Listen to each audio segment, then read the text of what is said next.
All right, we are here live on the upper deck of the Trina Solar booth in Las Vegas at RE Plus 2023. The show is in full effect here on day one. Everybody's having happy hours, and the Trina booth is bustling with activity. More than anything, I wanted to have a chance to sit down with the president of Trina US, Steven Zhu, to dig into some of the recent announcements and exactly how Trina is looking at the market, looking into the coming 12 to 18 months. Steven, I'd love to get your perspective on Trina's current position in the North America solar market. This year, we are number one in terms of the volume shipping into the US. And we are always being the top three in the market. And we are the longest survivor in the US market since 2010. When the first ITC just came out. Yeah. So we're always trying to stay on the top and try to stay, put. What would you say are the underlying strengths and competitive advantages that really give Trina that staying power? Well, as the longest survivor and the veteran in this industry, we know how to handle not only the good times, but also the down times. Yeah. We know how to work diligently to comply with whatever the regulation changes and work ahead of the wave. For example, the supply chain, right? And back in 2012, that was the ABCVD just came out, and then 2015, 201 just came out, and so we always work along the way. And for example, we built the plan for cell and module in Thailand and Vietnam, Southeast Asia countries 5 years ago. Right. And that helped us for the from 2015 all the way to 2020 to keep on supporting the U.S. market. Yep. And then the market got to change it again, and now with the anti-circumvention, it requires the wafer to be compliant with the anti-circumvention regulations. And we are putting the wafers now also, to prepare, after next year's President proclamation expires, that we be able to continue to support with the U.S. with the lowest cost of the modules and best quality of that. So as you can see, it's not only one time or one thing need to be done. It's a group of the things. We just announced the U.S. manufacturer. In U.S., that's our first time to build the manufacturer in the West, Westfield, and we're very proud of it. But that's only the first step, to bring more supply closer to the market. Yeah. U.S. never experienced this, that the major capacity are always 6,000 miles away. Right. That's causing a lot of logistic issues. That's causing a lot of hiccups in when the regulation got changed.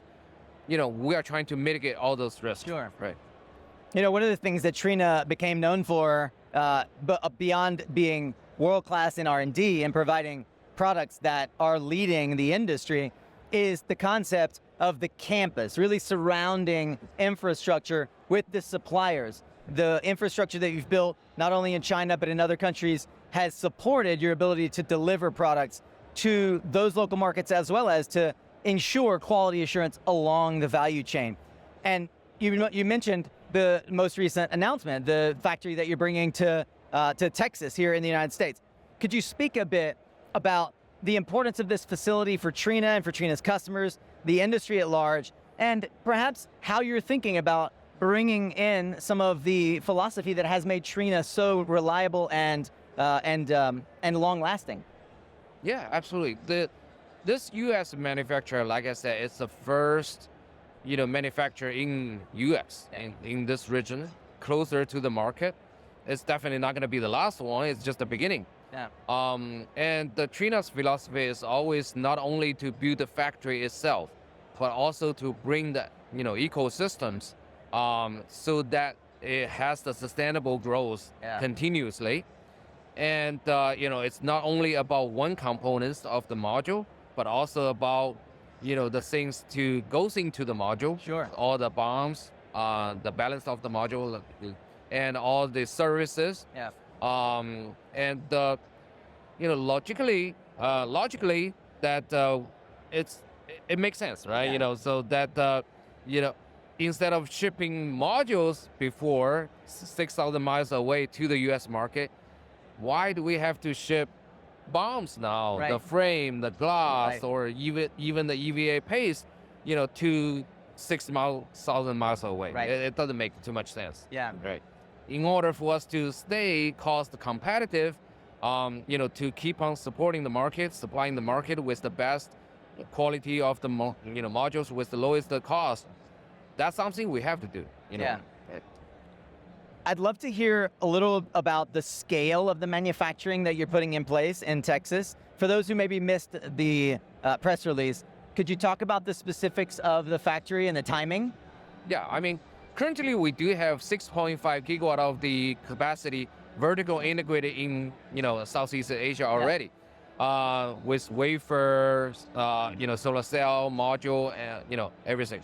And we are doubling the size, to adding another 5 gigawatt, of the modules in here. Yeah. So hopefully that in total, by next year, we can support altogether 10 to 11 gigawatt to the market.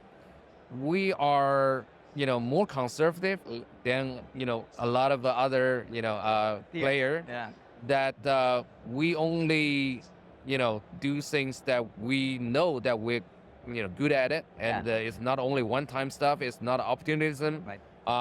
We want, once we put in there, we want to make sure everything is a package, it's a solution. Like Trina has already transferred from a module-only supplier to a solution business. Correct. We bought the storage, we bought the trackers. We're trying to provide better value to our customer. Yeah. So that same philosophy will apply when we adjust our supply chain and manufacturing capacities. Yeah. Well, everyone is always talking about supply chain constraints in the industry, and those challenges are real for the industry. How is Trina addressing the challenges of the supply chain disruptions and the global dynamics that have affected the industry thus far? Sometimes you have to overkill it, right? The law didn't say you have to use 100% of the non-Chinese polys. Yeah. But in order to, reduce the complication, we are trying to use as many overseas poly as possible just to make CBB's job easier. Yeah. Make sure that our customer feel more comfortable and, safe to do the business with us. And also to make sure that in future, if anything got to change it again, that we are well deployed already. Yeah. As a parting thought, I'd love to hear your message to those who are current partners and customers, investors in Trina's vision for a sustainable future for our U.S. solar market and the role that Trina will play in that.